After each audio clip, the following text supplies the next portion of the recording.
અમદાવાદ માર્ગ પર અકસ્માતની ઘટના બની છે। સમાચાર સામે આવી રહ્યા છે, અકસ્માત સર્જાયો છે। તો સમાચાર પ્રાપ્ત થયા છે, ગણેશગઢ નજીક કારને અકસ્માત નડ્યો।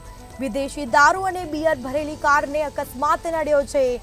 દારૂની બોટલ અને બિયરના ટીન રસ્તા પર ઉડ્યા। પોલીસ પણ ઘટના સ્થળે આવી પહોંચી હતી। કાર ચાલકે કાબુ ગુમાવતા અકસ્માતની ઘટના બની છે, જેમાં ઇજાગ્રસ્ત લોકોને સારવાર અર્થે હોસ્પિટલ લઈ જવામાં આવ્યા। આ સાથે ગણેશગઢ નજીક કારનો અકસ્માત, વિદેશી દારૂ અને બિયર ભરેલી કારને અકસ્માત નડ્યો છે, જેમાં દારૂની બોટલ અને બિયરના ટીન રસ્તા પર ઉડ્યા હતા। પોલીસ પણ ઘટના સ્થળ પર આવી પહોંચી હતી। સમગ્ર મામલે તપાસ પણ કરવામાં આવશે। કાર ચાલકે કાબુ ગુમાવતા અકસ્માતની ઘટના, ઇજાગ્રસ્ત લોકોને સારવાર અર્થે હોસ્પિટલ લઈ જવામાં આવ્યા। પોલીસ પણ ઘટના સ્થળે આવી પહોંચી હતી। આ મામલે તપાસ કરવામાં આવશે।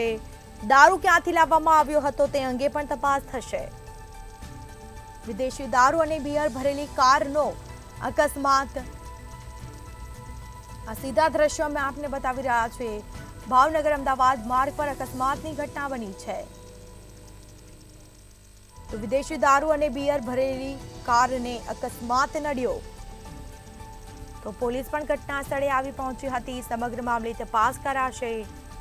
કાર ચાલકે કાબુ ગુમાવતા અકસ્માતની ઘટના બની છે।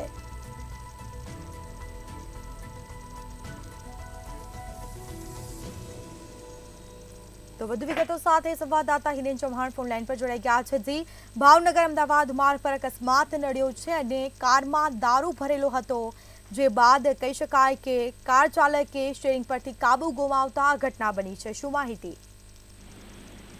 જે ચોક્કસ જણાવી દો તો ભાવનગર અમદાવાદ શોર્ટકટ હાઈવે છે, ત્યાં આગળ આજે વહેલી સવારે એક અકસ્માત થયો હતો। ફૂલ ફાસ્ટ ઝડપે જે ઇનોવા કાર આવી રહી હતી, તે કારનો અકસ્માત બાઇક સાથે થયો હતો, જેમાં 2 લોકોને ઈજા થઈ હતી।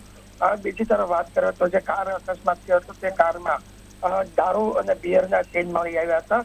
સમગ્ર ઘટનાને લઈને ભાલ પંથકની પોલીસ છે તે ઘટના સ્થળે પહોંચી હતી। પરંતુ જે રીતના વાત કરવી તો ભાવનગરમાં અવારનવાર દારૂની તસ્કરી છે તે વધી રહી છે।